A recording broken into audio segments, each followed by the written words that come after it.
Hello and welcome to my craft room. I'm Matty, and in this video we are going to be making this Springtrap mask.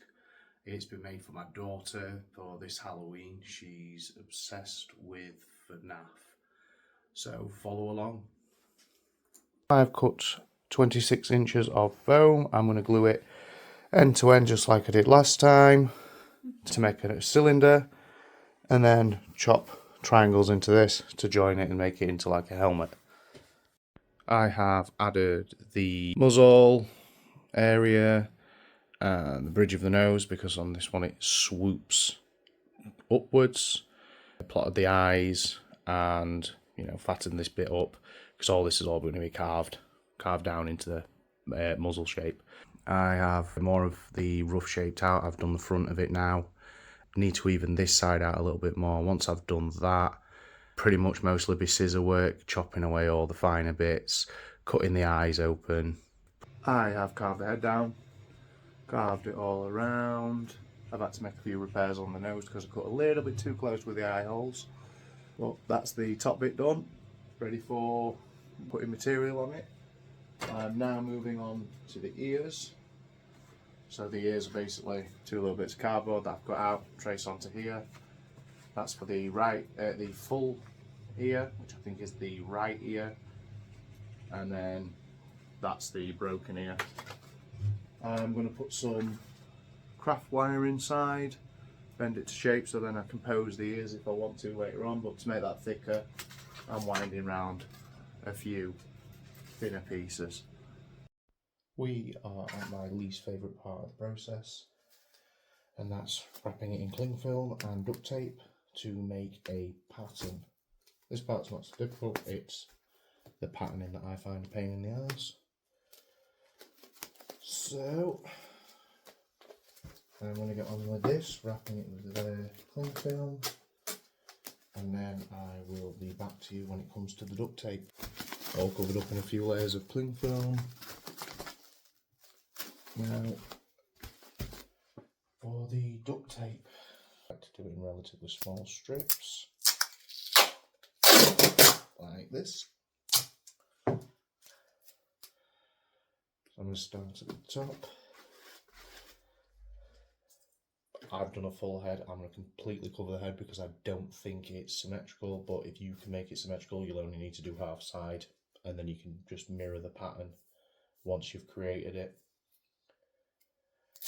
I do a few things with this. Also try and overlap the seams of the duct tape and go in the position that you think the pattern is going to go in.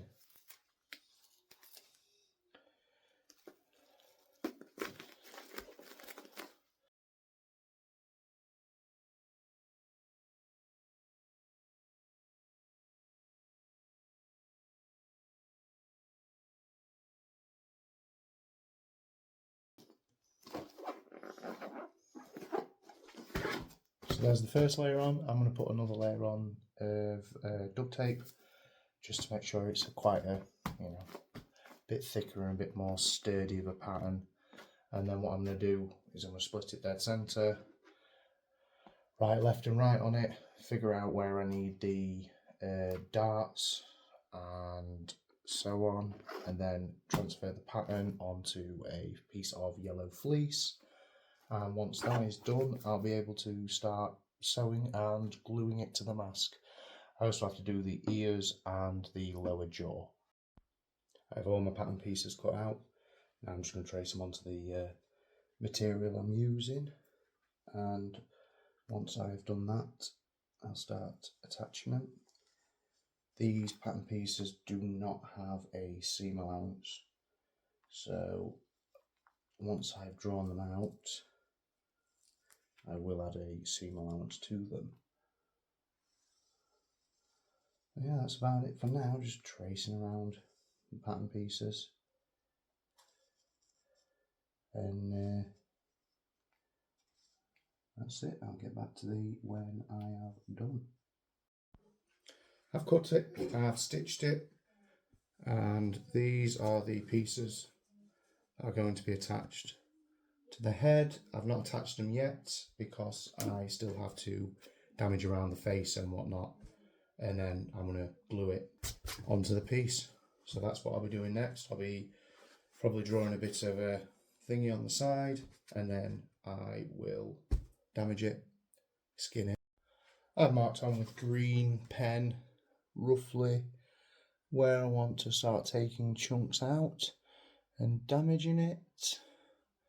And as you can see, I've cut one piece out and already started to paint the dried blood and everything onto it. The way I've done that is basically I've just took a soldering iron with a pointy end, carved out the edges, and then just pulled it and peeled it out, and then just plucked away, painted it with a home mixed red paint, and that's it really. I shall get back to you when I've finished making all the necessary cuts, rips and tears. I have finished damaging it, cutting it all in with my soldering iron. Now I'm going to add the skin, and then once I've added the skin, I've got to cut into it to obviously fill in where these holes are and gaps, and then I've got to paint it with this. I kind of prematurely did this, but I wanted to make sure I had a colour mixed up.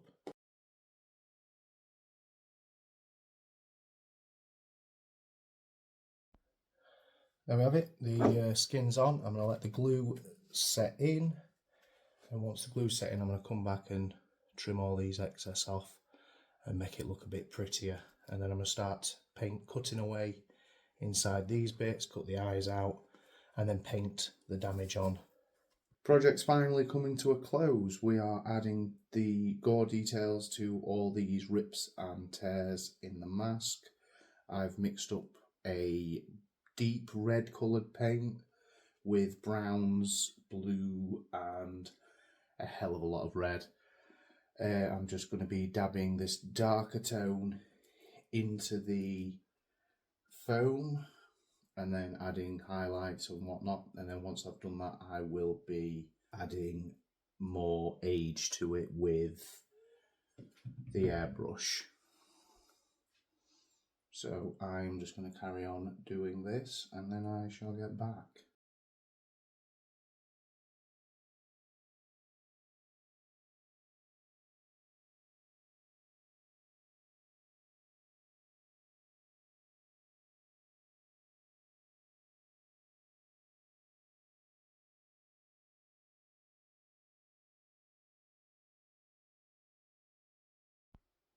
We are at the part now where we need to start making it look old and dirty. So I've added a bit more blood on this to match the effect down there.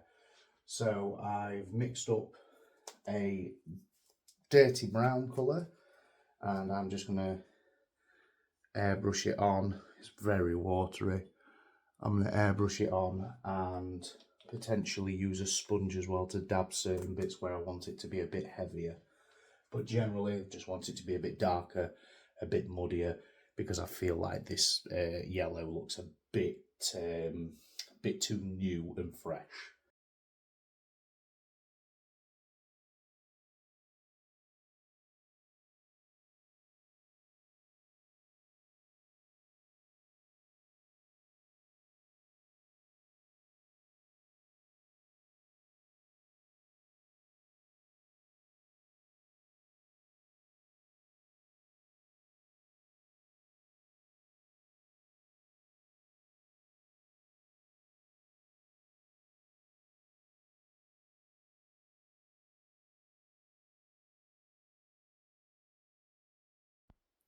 So now I've added all the dirt and everything with the airbrush, I just need to leave it a little bit to dry. While that happens, I'm going to build the teeth out of white EVA foam. Just going to cut some rough shapes and paint them up to make them look grim and dirty. Probably go over them with the airbrush too. To secure them in, I'm going to stick pins in the bottom and hot glue them to the jaw.